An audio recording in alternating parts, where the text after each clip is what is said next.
يا أيها الذين آمنوا اتقوا الله حق تقاته ولا تموتن إلا وأنتم مسلمون يا أيها الناس اتقوا ربكم الذي خلقكم من نفس واحدة وخلق منها زوجها وبث منهما رجالا كثيرا ونساء واتقوا الله الذي تساءلون به والأرحام إن الله كان عليكم رقيبا يا أيها الذين آمنوا اتقوا الله وقولوا قولا سديدا يصلح لكم أعمالكم ويغفر لكم ذنوبكم ومن يطع الله ورسوله فقد فاز فوزا عظيما اللهم صل على محمد وعلى آل محمد كما صليت على إبراهيم وعلى آل إبراهيم إنك حميد مجيد اللهم بارك على محمد وعلى آل محمد كما باركت على إبراهيم وعلى آل إبراهيم إنك حميد مجيد أعوذ بالله السميع العليم من الشيطان الرجيم بسم الله الرحمن الرحيم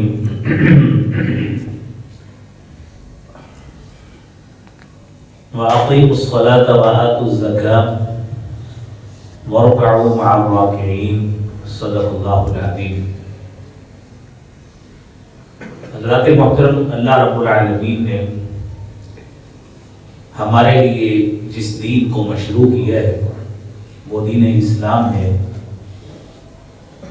اور یہ دین ایسا دین ہے جس میں اللہ رب العالمین نے ہمارے لیے عبادات بھی، معاملات بھی، ہمارے گھریلو، خانگی، سماجی، تجارتی تمام کے تمام امور کا حل اس دین میں پیش کیا، اور یہ خاصیت دنیا میں کسی بھی ماننے والے کی، کسی بھی پیروکار کی، یا جس چیز کو قبول کیا گیا ہو اس کی نہیں ہے جتنی یہ شریعت محمدی صلی اللہ علیہ وآلہ وسلم کے ماننے والوں کی ہے۔ کیونکہ ہمارے پاس اللہ رب العالمین نے زندگی گزارنے کے باقاعدہ دو بنیادی اصول فراہم کیے ہیں۔ ایک ہے اطاعت الہی جو قرآن کریم کی صورت میں ہے، اور ایک ہے اطاعت رسول صلی اللہ علیہ وآلہ وسلم جو نبی کریم صلی اللہ علیہ وآلہ وسلم کے اقوال، افعال و سنن اور سیرت اور اسوہ حسنہ کی صورت میں موجود ہے۔ حضرات محترم،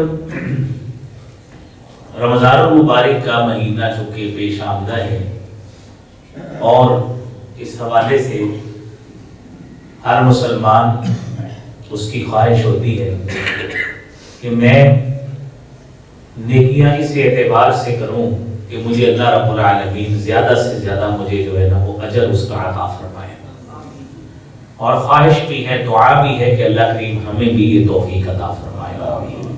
اور اس ضمن میں اگر کوئی شخص اپنا مال خرچ کرتا ہے، بالخصوص جو صاحب مال آدمی ہے، صاحب نصاب ہے، وہ زکوٰۃ ادا کرتا ہے، تو اگرچہ اس کا سال میچور نہ بھی ہوا ہو، سال پورا ہونے کو ہوتا ہے، لیکن اس کی خواہش ہوتی ہے کہ میں رمضان میں اس کی زکوٰۃ ادا کروں تاکہ میں اللہ رب العالمین سے کم از کم جو 70 گنا ہے یا 700 گنا کی حدیث موجود ہے اس حوالے سے میں اللہ سے اجر پاؤں۔ تو اس میں کوئی مغائطہ نہیں ہے، کرنا چاہیے، اور ہر مسلمان کے اندر نیکی کے حوالے سے اس کو زیادہ سے زیادہ کرنے کی تما بھی ہونی چاہیے، حرص بھی ہونی چاہیے، لالچ بھی ہونا چاہیے، کیونکہ یہ نیکی کا حصول ہے، کسی دنیا کا حصول نہیں ہے۔ قرآن کریم کے حکم کے مطابق فاستبقوا الخیرات، کہ نیکیوں میں سبقت لے جانا اور ایک دوسرے سے آگے نکلنے کی کوشش کرنا، نیکیوں کے حوالے سے یہ بھی شریعت کا اصول ہے، یہ بھی کرنا چاہیے۔ حضرات محترم، لفظ زکوٰۃ جو ہے وہ عربی زبان کا لفظ ہے، اور اس کے عمومی طور پر دو معنی جو ہے نا وہ کیے جاتے ہیں۔ ایک معنی یہ ہے کہ جس کا معنی ہے بڑھنا، اضافہ ہونا۔ عربی زبان میں زراعت کے حوالے سے کہا جاتا ہے زرع، کہ زراعت جو ہے وہ اس میں اضافہ ہوا، کھیتی باڑی میں اضافہ ہوا، وہاں پہ بھی لفظ یہی زکا استعمال ہوتا ہے۔ اور دوسرا معنی ہے تطہیر اور پاکیزگی کے معنی کے لیے۔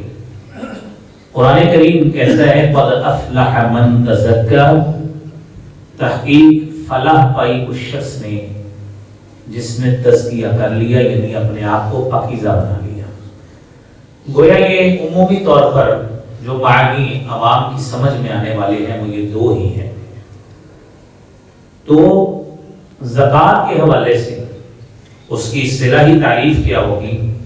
یعنی یہ ایک مخصوص مال ہے جو ہر صاحب نصاب شخص پر مخصوص مال، اس میں سونا الگ ہے، چاندی الگ ہے، نقدی الگ ہے، زراعت الگ ہے، یعنی یہ مخصوص یہ جو اموال کی قسمیں یہ ساری اس میں شامل ہے، معادن ہے، معدنیات ہے، یہ مخصوص مال ہے جو ہر صاحب نصاب پر ایک سال گزرنے کے بعد ایک مناسب شرح جو شریعت کی طے شدہ ہے اس کے ساتھ وصول کیا جاتا ہے۔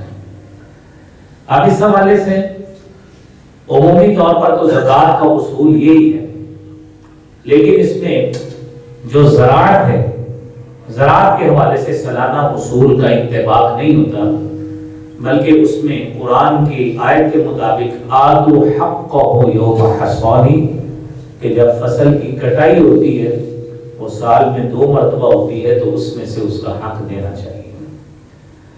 اب میرے بھائیوں، یہ زکوٰۃ جہاں پہ آپ نے سورہ بقرہ کی آیت کریمہ سنی ہے کہ اللہ کا حکم ہے کہ زکوٰۃ ادا کرو، اس کے ساتھ ساتھ جامع ترمذی کی حدیث ہے، سیدنا عبداللہ بن عمر رضی اللہ تعالی عنہما حدیث بیان کرتے ہیں، رسالت مآب صلی اللہ علیہ وآلہ وسلم نے فرمایا بنی الاسلام علی خمس، اسلام کی بنیاد 5 چیزوں پہ رکھی گئی۔ شہادتی اللہ الہ الا اللہ، اس بات کی شہادت دینا کہ اللہ رب العالمین کے علاوہ کوئی معبود نہیں ہے، اور جناب محمد صلی اللہ علیہ وآلہ وسلم اللہ کے رسول ہیں۔ پھر وَإِقَامِ الصَّلَاةِ، نماز قائم کرنا، وَإِيتَاءِ الزَّكَاةِ، زکوٰۃ کی ادائیگی کرنا، وَالْحَجِّ، حج کی ادائیگی کرنا، وَصَوْمِ رَمَضَانَ، اور رمضان مبارک کے مہینے کے روزے رکھنا، یہ 5 ارکان اسلام ہیں جس پر ہمارے اسلام کی بنیاد ہے۔ میرے عزیز بھائیوں، ہمارے یہ 5 ستون مکمل ہو گئے تو ہماری اسلام کی صحیح عمارت جو ہے نا وہ قائم ہو گئی۔ لہذا اس حوالے سے اس کی فرضیت کو سمجھنا یہ ہمارے لیے ضروری ہے۔ 2 ہجری میں اس کی فرضیت ہوئی ہے، اور اس حوالے سے نبی کریم صلی اللہ علیہ وآلہ وسلم کی وہ حدیث بھی موجود ہے جو صحیح بخاری کی 1395 نمبر حدیث ہے۔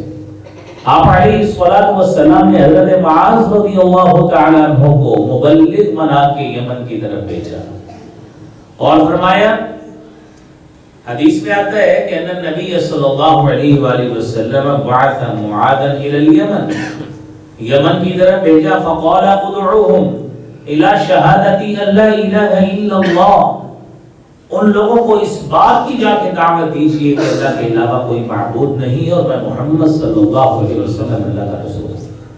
فَإِنْهُمْ أَطَاعُوا ذَلِكَ، اگر وہ آپ کی یہ بات قبول کر لیں تو دوسری بات انہیں کہنی ہے إِنَّ اللَّهَ قَدِ افْتَرَضَ عَلَيْكُمْ 5 صلوات، اللہ نے آپ کے اوپر 5 نمازیں فی یوم لیلۃ، دن اور رات میں فرض کی ہیں۔ اگر وہ یہ قبول کر لے تو پھر انہیں بتائیے کہ اللہ نے تمہارے اوپر زکوٰۃ بھی فرض کی ہے، رمضان کے روزے بھی فرض کیے ہیں، یہ بتدریج احکام اس حدیث میں موجود ہیں۔ میرے عزیز بھائیوں، جس طرح مسلمان کی خواہش ہے کہ میں اس میں زیادہ سے زیادہ اجر حاصل کروں، سورہ بقرہ کی 3رے سپارے کی 3رے رکوع کی پہلی آیت ہے، مثل الذين ينفقون أموالهم في سبيل الله كمثل حبة أنبتت سبع سنابل في كل سنبلة 100 حبة والله يضاعف لمن يشاء والله واسع علیم۔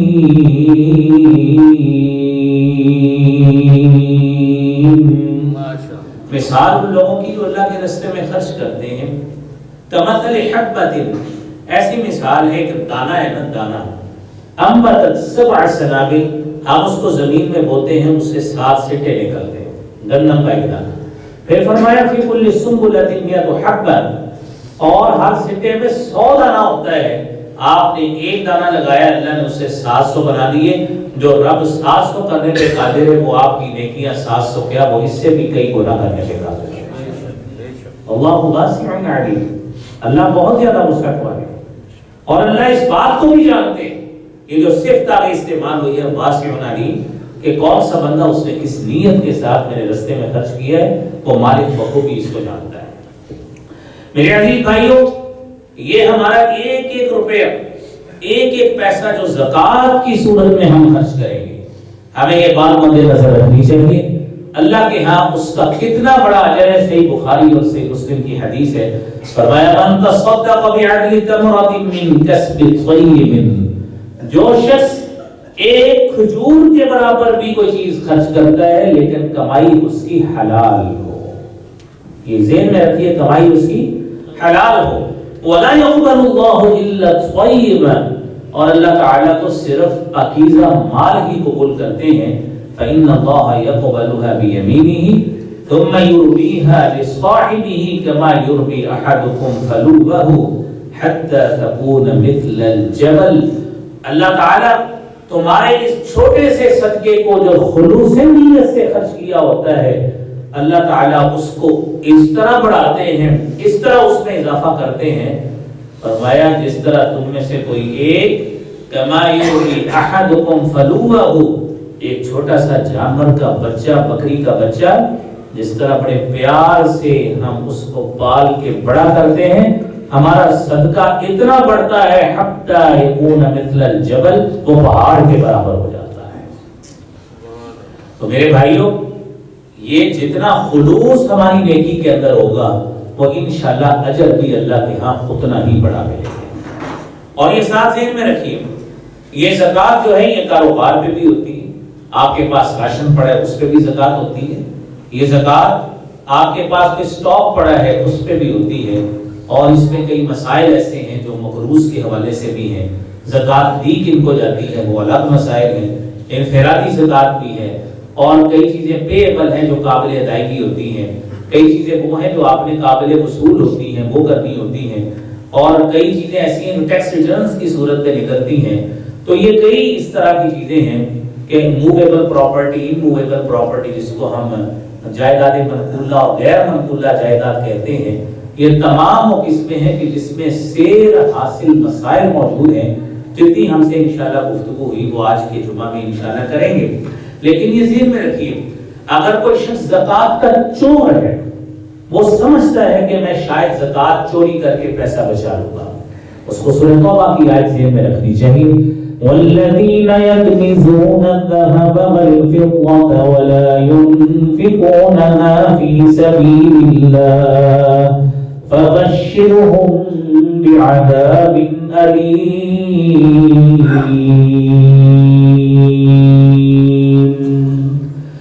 جو لوگ سونے اور چاندی کو کنز بنا کے رکھتے ہیں، اس میں سے اللہ کے راستے میں خرچ نہیں کرتے، اے نبی ان کو عذاب علیم، دردناک عذاب کی خوشخبری دیجیے۔ یوم یحمى علیہا فی نار جہنم فتکوی بہا جباہہم وجنوبہم وظہورہم ھذا ما کنزتم لأنفسکم فذوقوا ما کنتم تکنزون۔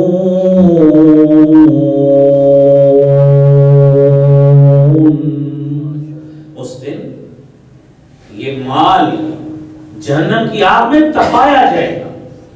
اللہ کریم ہم سب کو اس انجام سے محفوظ کرے۔ فَتُقْوَى بِهَا جِبَاهُهُمْ، اس سے ان کی پیشانیوں کو داغا جائے گا، وَجُنُوبُهُمْ، ان کے پہلوؤں کو داغا جائے گا، ان کی پشتوں کو داغا جائے گا، اور اللہ کی طرف سے کہا جائے گا هَذَا مَا كَنَزْتُمْ لِأَنفُسِكُمْ، یہ ہے وہ خزانہ جو تم سنبھال کے رکھا کرتے تھے، فَذُوقُوا مَا كُنتُمْ تَكْنِزُونَ، اپنے خزانے کا مزہ چکھو۔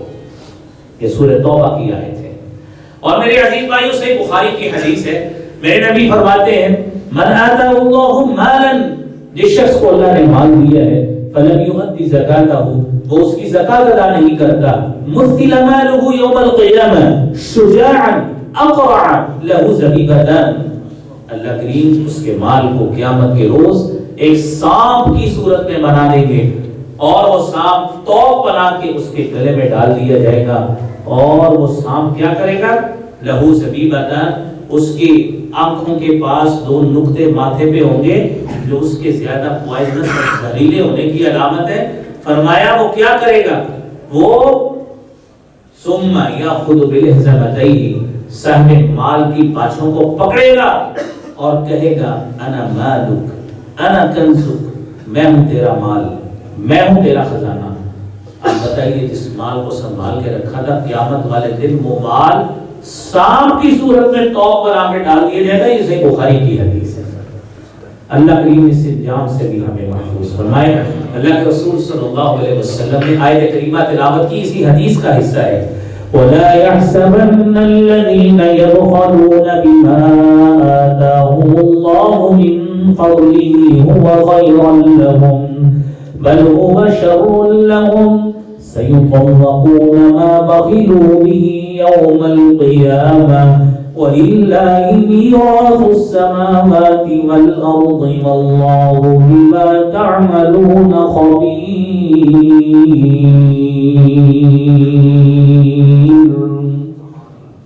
وہ لوگ جو مال بخل کرتے، کنجوسی کرتے، جمع کرتے، مت سمجھے کہ ان کا یہ جمع کرنا ان کے لیے بہتر ہے، بل هو شر لهم، یہ بدترین ہے ان کے لیے۔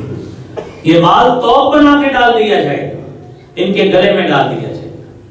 اور میرے عزیز بھائیو، سیدنا ابو بکر صدیق رضی اللہ تعالیٰ عنہ نے اپنے دور خلافت میں فرمایا واللہ لأقاتلن من فرق بین الصلاۃ والزکاۃ، اللہ کی قسم میں ان لوگوں کے خلاف جہاد کروں گا جنہوں نے نماز اور زکات میں فرق کیا۔ نماز تو پڑھتے ہیں لیکن زکات دینے سے انکار کرتے ہیں، میں جہاد کر کے ان سے زکات لوں۔ آج کوئی شخص زکات چوری کرے، زکات کا چور بن جائے، اور پھر وہ سمجھے کہ شاید میری بخشش بھی ہوگی، سارا کچھ ہوگا، جنت کے اعلیٰ درجات ملیں گے۔ اللہ کریم ہمیں سمجھ عطا فرمائے اور قرآن کی آیت کے مطابق عمل کرنے کی توفیق عطا فرمائے۔ میرے عزیز بھائیوں، زکات کی شرائط ہیں۔ پہلی شرط یہ ہے کہ مسلمان، وہ شخص مسلمان ہونا چاہیے جس نے زکات ادا کرنی، صاحب مال۔ جس طرح حضرت رسول اللہ صلی اللہ علیہ وسلم نے حضرت معاذ کو بھیجا اور انہیں سب سے پہلے توحید کی دعوت دی، پھر نماز کی، پھر زکات، روزے، پھر لہذا پہلے مسلمان ہونا شرط ہے۔ دوسری بات، اس صاحب یہ جو مسلمان ہے، جو صاحب مال ہے، اس کے لیے بالغ ہونا اور عاقل ہونا یہ شرط نہیں ہے، نہیں شرط۔ ایک شخص ہے وہ بالغ نہیں ہے لیکن جائیداد اس کو منتقل ہو گئی ہے، وہ قابل زکات ہے، یا ایک شخص مجنون ہے، عقل اس کی کام نہیں کرتی لیکن جائیداد اس کے پاس اچھی خاصی اس کو مل گئی، اس کے حق میں مال بہت زیادہ ہے، جو خاندان کے جو سمجھدار آدمی ہیں وہ اس کی باقاعدہ زکات ادا کرے اس کے مال کی، کیونکہ زکات کے لیے بالغ ہونا اور عاقل ہونا شرط نہیں ہے، یہ بقیہ عبادات ہے۔ پھر تیسری بات یہ ہے، نصاب کو وہ مال پہنچنا چاہیے، جس طرح سونے کا نصاب الگ ہے، چاندی کا الگ ہے، وہ میں آگے ذکر کرتا ہوں۔ اور پھر اگلا مسئلہ یہ ہے کہ وہ شخص آزاد ہونا چاہیے، غلام نہیں ہونا چاہیے، کیونکہ غلام کا مال اپنا نہیں ہوتا، اس کے آقا کا ہوتا ہے۔ اور پھر اس کے اوپر عمومی ہر چیز پر سال گزرا ہوا ہونا چاہیے، لیکن جس طرح میں نے پہلے عرض کر دیا کہ جو فصلوں کا معاملہ ہے نا، کھیتی باڑی کا معاملہ ہے، اس کے لیے سال ضروری نہیں ہے، یہ فصلیں جو ہیں یہ 6 مہینے بعد ہو جاتی ہیں، تو لہذا قرآن کی آیت ہے آتوا حقہ یوم حصادہ جب فصل کی کٹائی ہوتی ہے تو اس کا حق اس کو کر دینا چاہیے۔ اب اس کے فوائد کیا ہوتے ہیں؟ سب سے بڑی بات تو یہ ہے کہ جس طرح قرآن کہتا ہے خُذْ مِنْ أَمْوَالِهِمْ صَدَقَةً تُطَهِّرُهُمْ وَتُزَكِّيهِمْ بِهَا وَصَلِّ عَلَيْهِمْ إِنَّ صَلَاتَكَ سَكَنٌ لَهُمْ وَاللَّهُ سَمِيعٌ عَلِيمٌ۔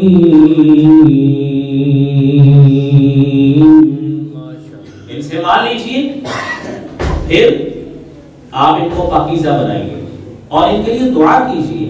آپ کا دعا کرنا ان کے لیے باعث تسکین ہوگا۔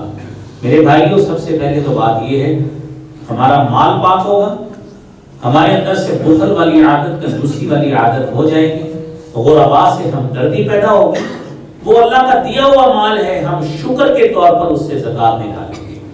اور پھر یہ مال دنیا میں عمومی طور پر سب سے محبوب چیز اولاد اور مال ہی ہوا کرتی ہے، تو جب اللہ کے راستے میں محبت کی صورت میں مال دیں گے تو اس کا مطلب ہے کہ ہم نے اپنی محبت کو اللہ کی محبت پہ قربان کیا ہے، گویا اللہ سے محبت کا بھی اظہار ہوگا۔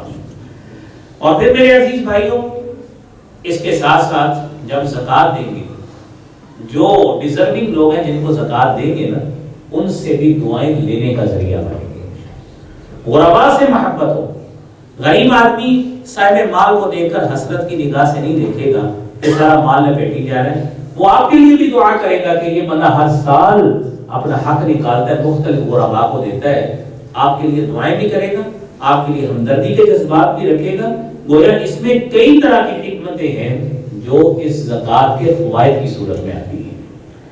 اور اگلی بات میرے بھائیوں، صاحب نصاب کس کو کہا جاتا ہے؟ صاحب نصاب وہ شخص ہے کہ جس کے پاس باقاعدہ وہ مال اس حد تک پہنچ جائے جو قابل زکات ہے۔ مثلا اگر سونا ہے نا، سونا تو حدیث میں آتا ہے 20 دینار ہونے چاہیے، تو ایک دینار ہوتا ہے 4.25 گرام کا، ایک دینار 4.25 گرام کا، تو اس کے گرام بنائیں گے تو 85 گرام بنتا ہے، 85 گرام بنتا ہے۔ اور 84 گرام پہ بھی زکات نہیں ہوگی، 85 گرام خالص سونا آپ کی ملکیت میں ہے تو اس کے اوپر زکات ہوگی۔ اسی طرح چاندی کے لیے ہے 200 درہم، ایک درہم ہے وہ 2.975 کا ہوتا ہے، آپ 200 درہم کو اس کے ساتھ ضرب دیں گے تو 595 گرام بنے گا، تو 52.5 تولے چاندی اور 7.5 تولے سونا۔ لیکن اصل آپ نے گرام کا حساب رکھنا ہے، یہ دونوں کا کچھ نہ کچھ گراموں سے کہیں نہ کہیں جگہ پہ فرق ہوتا ہے اعشاری نظام میں، تو آپ ان گراموں کو ذہن میں رکھیے کہ اس کے اوپر زکات پڑے گی۔ اور پھر اس کے ساتھ ساتھ اور ذہن میں رکھیے کہ جانوروں کا الگ حساب ہے، ٹھیک ہے، زمین کا الگ حساب ہے، بکریوں کا الگ ہے، اونٹوں کا الگ ہے، کیونکہ ہمارے معاشرے میں یہ کلچر میں ہے ہی نہیں ہے تو ہم اس کی بات ہی نہیں کریں گے، ہم اس سے آگے بات کرتے ہیں۔ حرام مال کی زکات نہیں ہوگی، حرام مال پہ غربا کا حق نہیں ہے، آپ نے جہاں سے مال لوٹا ہے یہ ان کا حق ہے، ان کو جا کے حق واپس کرے۔ جن سے جھوٹ بول کے آپ نے کمائی کی ہے، منافع لے کے اپنی جائیدادیں بنائی ہیں، بہنوں کی جائیدادیں ماری ہیں اور اپنے خاندان میں لوگوں کی جائیدادیں غبن کی ہیں، لوگوں یا کاروبار کرتے ہوئے لوگوں کے ساتھ جھوٹ بول بول کر نفع کمایا ہے، اور اب جتنی مرضی باتیں کر لیں، یہ غریبوں کا اس میں حق نہیں ہے۔ جن کے ساتھ دھوکہ کر کے پیسے کمائے نا، ان کو ان کا حق واپس کریں، ایسا حق اللہ کے راستے میں قبول نہیں ہوتا۔ میرے عزیز بھائیو، اللہ کریم ہمیں یہ مسائل سمجھ کر عمل کرنے کی بھی توفیق عطا فرمائے۔ اور پھر سامان تجارت پر زکات ہے، اور یہ بات سمجھتے جائیے، میں نے سونے اور چاندی کی بات کی، یہ چونکہ تقریباً ہر گھر میں یہ مسئلہ درپیش ہر سال آتا ہے، سونا کس شخص کی ملکیت ہے؟ سوال یہ ہے گھر میں کس کی ملکیت ہے؟ ہمارے پاس کیونکہ عموماً سونا تو خواتین کے پاس ہوتا ہے، ہماری بیویاں ہیں، بیٹیاں ہیں، تو ڈیفائن یہ کریں کہ اگر تو خاتون کو اس کے والدین نے دیا، جو گفٹ دے دیا وہ اسی کا ہے، اس کے خامن نے گفٹ دے دیا اسی کا ہے، وہ خرید کر دیا، شادی کے وقت دیا وہ اسی کا ہے، اس کو حق مہر میں ملا وہ بھی اسی کا ہے، یہ سارا جمع ہو کر اگر اس کی مقدار 85 گرام خالص ہونے کی بن گئی نا، تو زکات اس کے اوپر فرض ہو جائے گی۔ یہ ذہن میں رکھیے، 3 بیویاں ہیں، ہر بیوی کی الگ الگ زکات ہے، 2 بیوی ہیں، ہر بیوی کی ملکیت الگ الگ ہے۔ یہ ذہن میں رکھیں، اگر خامن نے نہ حق مہر میں دیا نہ اس کو گفٹ کیا بلکہ اپنے کسی بیوی یا اپنی بیٹی کو کہہ دیا آپ کو پہننے کے لیے دیا ہے تو یہ خامن کی ملکیت ہے، یہ خاتون کی ملکیت نہیں ہے. یہ نقطہ ذہن میں رکھیے کہ جس کی ملکیت ہے نا اصل، اس کی ساری وہ مقدار جمع کر کے، وزن جمع کر کے 85 گرام کو کوالیفائی کر دے تو اس کے اوپر 2.5% آپ نے زکات دیکھا، 2.5% کے اعتبار سے.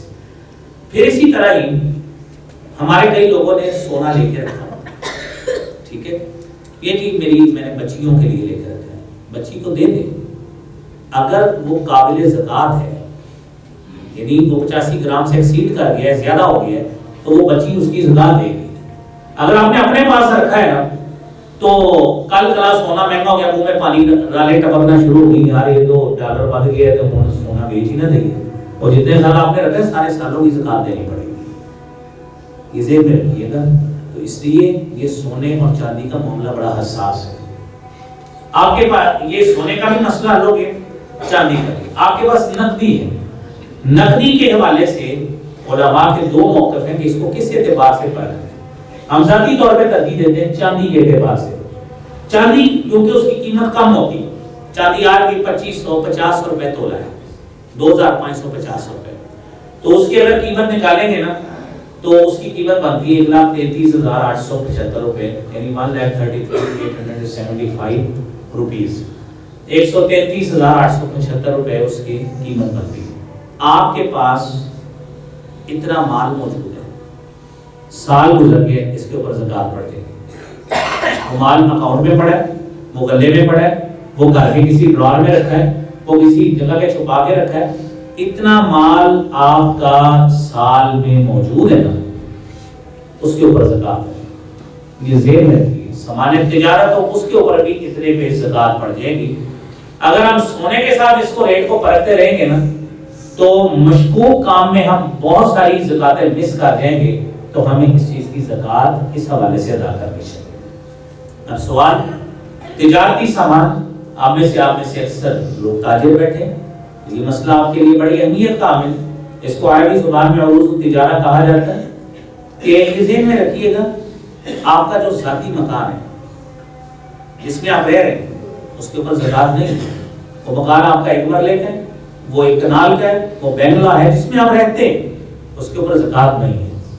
آپ کی گاڑی، جو آپ کی گاڑی موٹر سائیکل ہے، آپ کی گاڑی ہے، آپ کی گاڑی 10 لاکھ کی ہے، آپ کی گاڑی 10 کروڑ کی ہے، جو آپ کے ذاتی استعمال میں اس کے اوپر زکات نہیں ہے.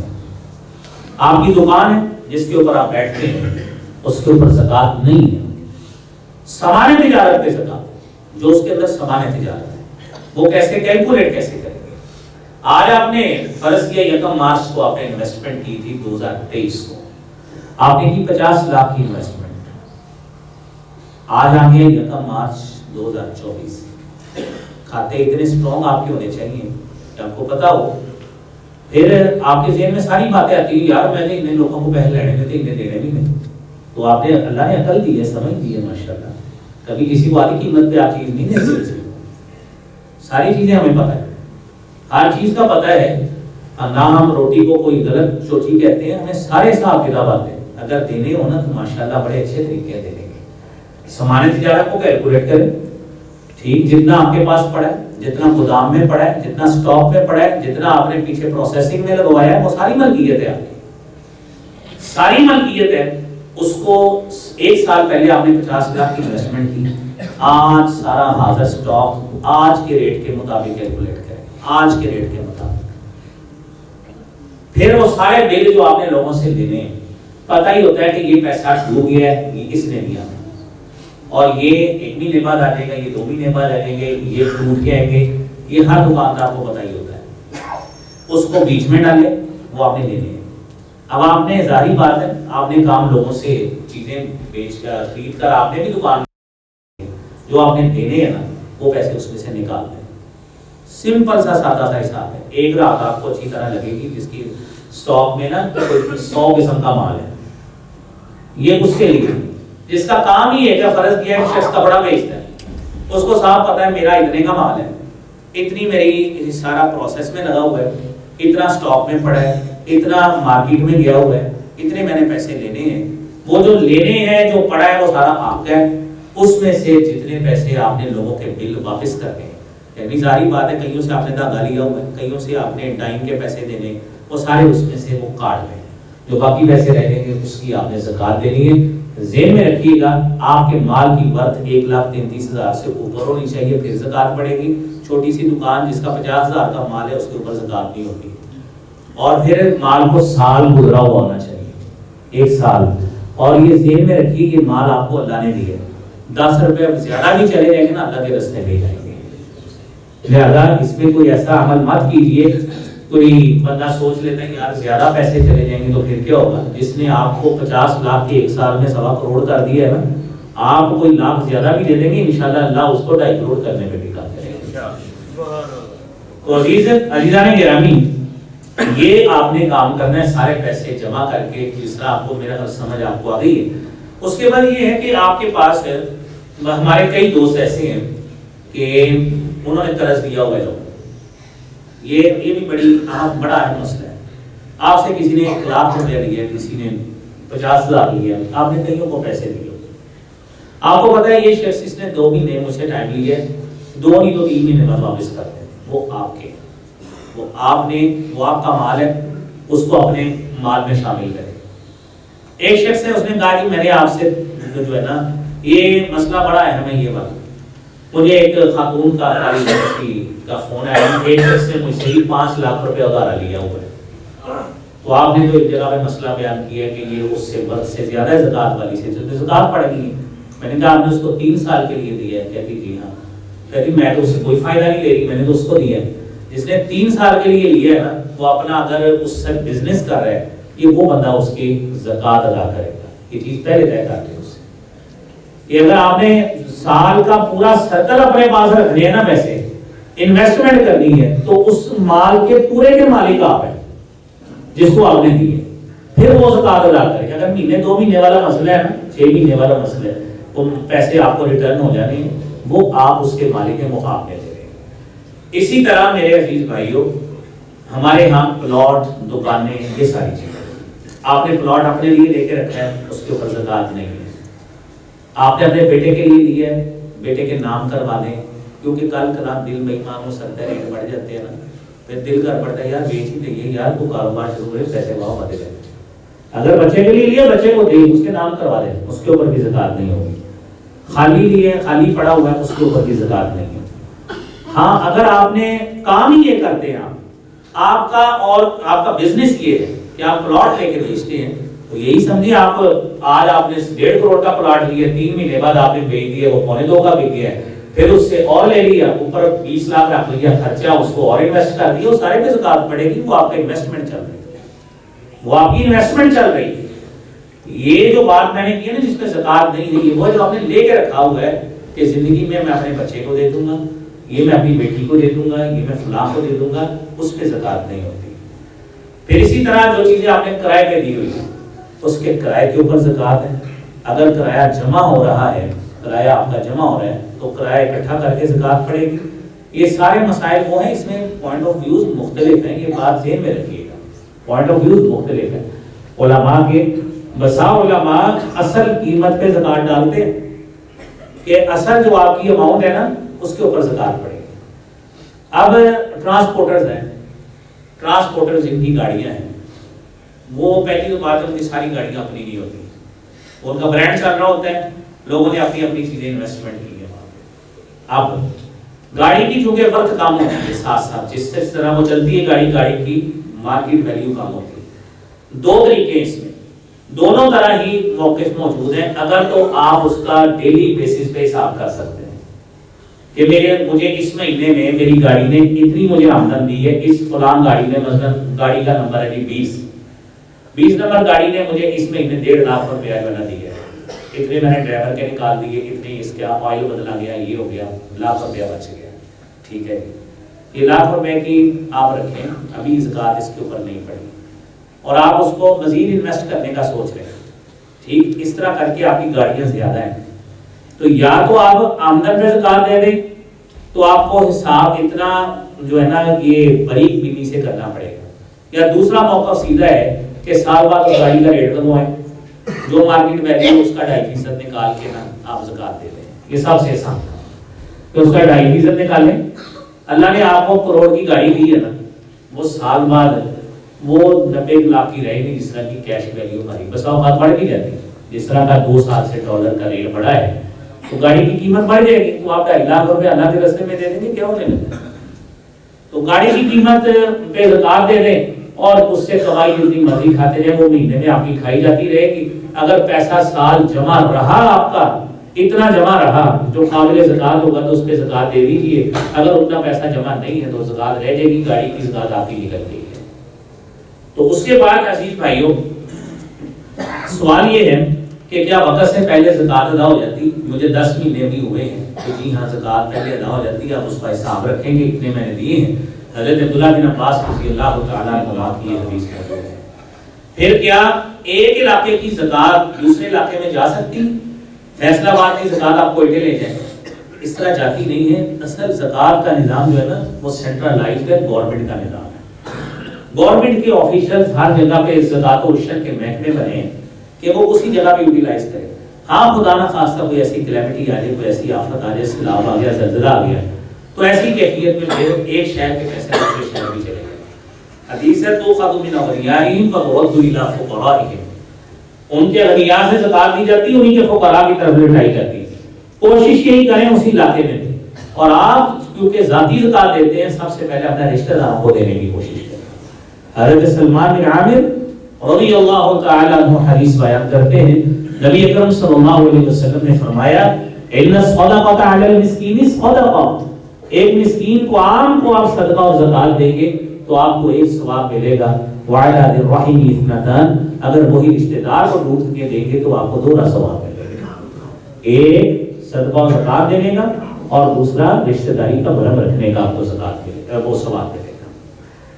تو تیسری بات، زکات کن کو دی جائے گی؟ زکات ہر اس شخص کو لگ سکتی ہے جس کا نان و نفقہ آپ کے ذمہ نہیں ہے۔ ایک بندہ پوچھتا ہے میں اپنے باپ کو زکات دے سکتا ہوں؟ میں نے کہا آپ اس باپ کو جائیے، آپ کے سر میں جوتے مارے تھے کہ اگر آپ باپ کو زکات دینے لگے، جس نے آپ کو پال کے اتنا کیا ہے وہ زکات دینے کے قابل، آپ کو تو جائیے سارے پیسے اس کو جا کے دیں۔ تو یہ فضول قسم کے جو سوال ہے نا، ہاں بچوں کی بھائی بہنوں کی سب کی شادیاں ہوگی، ایک بھائی امیر ہے ایک بھائی غریب ہے، بھائی کو زکات دے، ترجیحی طور پہ دے، کوشش کریں کسی کی ضرورت کو پورا کریں۔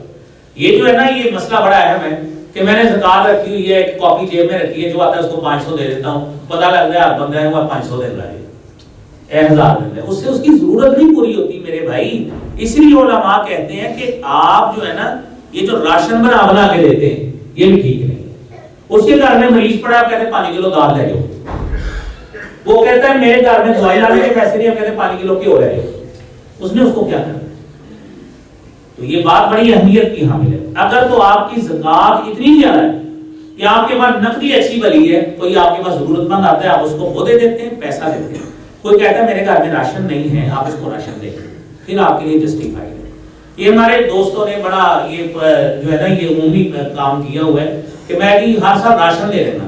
او بھائی میرے بھائی، زکات کا معاملہ یہ ہے کہ آپ اس کی جو ضرورت ہے نا نیڈ وہ پورا کریں، اگلے سال وہ زکات نہ لے۔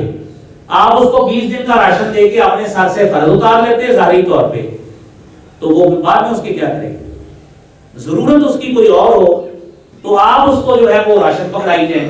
وہ کہتا ہے میرا بچہ ہسپتال میں داخل ہے، آپ کہتے ہیں آلے کھڑ 2 کلو مرچاں لے گا، انہیں کی کرنی ہے مرچ، یا اس کو کہا میں شربت پی پھاڑ کے 2 کلو کھجورا کھا، یہی آپ راشن میں دیتے ہیں۔ یہ ہم کیا کرتے ہیں؟ زکات کا اصل مقصد سمجھیے کہ زکات ضرورت پوری کرنے کی، یہ جو 500 1000 دینے والا کام ہے نا یہ بھی ختم کریں، اور راشن دینے والا کام بھی ختم کریں۔ آپ اس کی اتنی اماؤنٹ، آپ فیملیاں ماشاءاللہ صاحب ثروت آدمی ہیں، آپ کو فیملیاں آپ مختص کر لیں کہ 10-15 فیملیوں کو میں نے اتنی اماؤنٹ دے دینی ہے کہ وہ اگلے سال زکات دینے والے نہ ٹارگٹ کر لیں فیملی، آپ کی زکات دینے کا فائدہ ہوگا، اگلے کو بھی فائدہ ہوگا۔ تو وہ 500 لے کر اس کی آپ جو ہے سیلف ریسپیکٹ بھی مارتے ہیں، اس کا بنتا بھی کچھ نہیں۔ تو میرے بھائیوں اگلی بات، کیا بیوی خامد کو زکات دے سکتی ہے؟ جی دے سکتی ہے۔ اگر بیوی کے پاس اتنی اماؤنٹ ہے، خامد محنت کرنے کے باوجود اس کی پوری نہیں پڑ رہی، تو وہ دے سکتی ہے۔ حضرت عبداللہ بن مسعود کی بیوی حضرت زینب نے اللہ کے رسول صلی اللہ علیہ وسلم سے پوچھ کر حضرت عبداللہ بن مسعود کو بھی زکات دی۔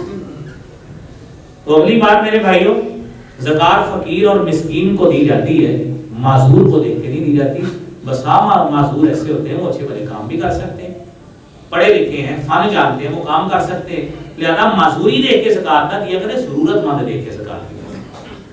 اور اگر ایک بندے پہ زکات فرض ہو گئی، اس کی اگلے دن وفات ہو گئی، تو کیا زکات اس کی زکات اس کی جائیداد کی تقسیم سے پہلے ادا کرنی پڑے گی اس کے ورثاء کو، کیونکہ یہ اس پہ قرض ہے۔ اور پھر کیا زکات کے لیے بتانا ضروری ہے اگلے بندے کو کہ زکات ہے؟ اس کے لیے بتانا ضروری نہیں۔ اگر بندہ اپنے آپ کو ڈیزرونگ پیش کر رہا ہے کہ میرے پاس روٹی نہیں ہے، میرے پاس بل اتارنے کے پیسے نہیں ہیں، وہ ان کیٹیگریز میں آ رہا ہے جو شریعت میں موجود ہے سورہ توبہ کی آیت میں، تو آپ اس کو دے دیں، آپ کی ادا ہو جائے گی۔ پھر اگر کسی نے قرض لیا ہوا ہے تو آپ کیا اس کی زکات کی کٹوتی کر سکتے ہیں؟ ہرگز نہیں کر سکتے۔ آپ نے کیونکہ زکات دینے کے لیے اس کی نیت ہونا ضروری ہے کہ ہم نے زکات دی ہے۔ آپ سے اس نے 6 مہینے پہلے پیسے لیے، نہ آپ کی زکات تھی نہ کچھ، وہ پیسے ویسے مانگ رہے ہیں، آپ کہتے ہیں چل تیری زکات کٹے گی۔ یہ نہیں ہونا، ایسے نہیں ہوگا۔ آپ سے کسی نے قرض لیا ہے، کسی نے آپ کے پیسے دینے، آپ کے ویسے پیسے دینے، آپ کہتے ہیں یار میں تیرے کو اتنا کرتا ہے، میں تمہیں پیسے دینا تو میرے نا پیسے واپس کر دے، قرضہ لا۔ یہ بھی غلط کام ہے۔ یہ یتیم فقیر مسکین کا حق ہے، آپ اس کو پیسے دیں، اس کا دل کرے وہ آپ کے پیسے ادا کرے، اس کا دل کرے وہ اپنی ضرورت میں لگا لے، یہ الگ آپ کے اوپر فرض ہے۔ اس نے جو آپ کے پیسے دینے وہ الگ دینے، وہ آپ کے پیسے دے یا آپ سے معذرت کرے، وہ ایک الگ اس کا مسئلہ ہے، لیکن یہ زکات ادا کرنا یہ آپ کا فرض ہے۔ آپ اس کو پیسے دیتے کہ میرے پیسے کا، وہ کہتا بھائی میرے گھر روٹی نہیں ہے، تھوڑی مہربانی، میں نہیں تھوڑے پیسے، میں گھر روٹی لے کے چلا۔ تو اس طرح نہ قرض اترنا ہے، نہ اس طرح آپ کی زکات ادا ہوگی۔ تو میرے بھائیوں اگلی بات یہ ہے کہ زکات ادا کرتے وقت شرط لگانا، یہی جو بات کی ہے، یہ ایسے شرط آپ نے نہیں لگانی کہ میرا قرض اتارو گے تو میں پھر آپ کو زکات دوں گا، نہیں۔ کیا مساجد کو زکات لگ جائے گی؟ مساجد کو عمومی کیفیت میں زکات نہیں لگے گی۔ ہاں اگر اس میں مدرسہ ہے جس میں نادار بچے، ضرورت مند بچے پڑھتے ہیں، جس طرح میں نے پچھلے جمعے اعلان کیا کہ ہم نے سولر سسٹم لگوانا ہے، 40 لاکھ روپے کا لگے گا۔ اس میں زیادہ کنزمپشن ہمارے طلبہ کی ہے، کیونکہ 100 کے قریب طلبہ ہیں، ان کے لیے پنکھے، لائٹیں، ضروریات ان کی بڑھتی ہیں، تو لہذا آپ زکات ادھر دے سکتے ہیں، اس مد میں دی جا سکتی ہے، ورنہ عموماً مسجد میں زکات نہیں لگتی، کیونکہ مسجد ہماری ضرورت ہے، اپنی ضرورت میں زکات نہیں لگتی۔ کسی ایسی جگہ پہ ریموٹ ایریا میں مسجد، لوگوں کے پاس پیسے ہی نہیں ہیں مسجد بنانے کے، کسی ایسی علاقے میں لوگوں کے پاس نہ بل اتارنے کے پیسے ہیں، نہ بنانے کے پیسے ہیں، وہاں پہ صاحب سربت ایک علاقے کے لوگ دوسرے علاقے کے لوگوں کو وہاں پہ زکات دے سکتے ہوتے ہیں مسجد۔ اچھا جی، اگلا مسئلہ یہ ہے کہ سارا سال تھوڑے تھوڑے کر کے، یہ جو میں نے ابھی بات کی ہے نا کہ تھوڑے تھوڑے پیسے کر کے مت دیا کریں۔ بہرحال یہ ساری وہ چیزیں ہیں کہ اگر کسی کو اور بھی مسئلہ درپیش ہو تو انشاءاللہ موجود ہے، وقت زیادہ ہو رہا ہے تو اللہ رب العالمین سے دعا بھی کرتے ہیں کہ اللہ کریم ہم سب کو شریعت کے مطابق عمل کرنے کی اور ان مسائل کو عمل کرنے اور شرعی واجبات کو پورے کرنے کی اللہ توفیق عطا فرما۔ وآخر دعوانا الحمدللہ رب العالمین۔